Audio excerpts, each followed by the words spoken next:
বিসমিল্লাহির রহমানির রহিম।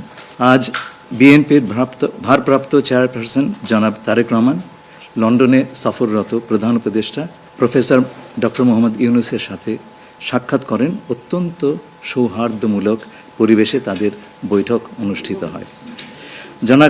জনাব তারেক রহমান প্রধান উপদেষ্টার কাছে আগামী বছরের রমজানের আগে নির্বাচন আয়োজনের প্রস্তাব করেন। দলের চেয়ারপারসন বেগম খালেদা জিয়াও মনে করেন ওই সময় নির্বাচন অনুষ্ঠিত হলে ভালো হয়। প্রধান উপদেষ্টা বলেন যে তিনি আগামী বছর এপ্রিলের প্রথমার্ধের মধ্যে নির্বাচন অনুষ্ঠানের ঘোষণা দিয়েছেন।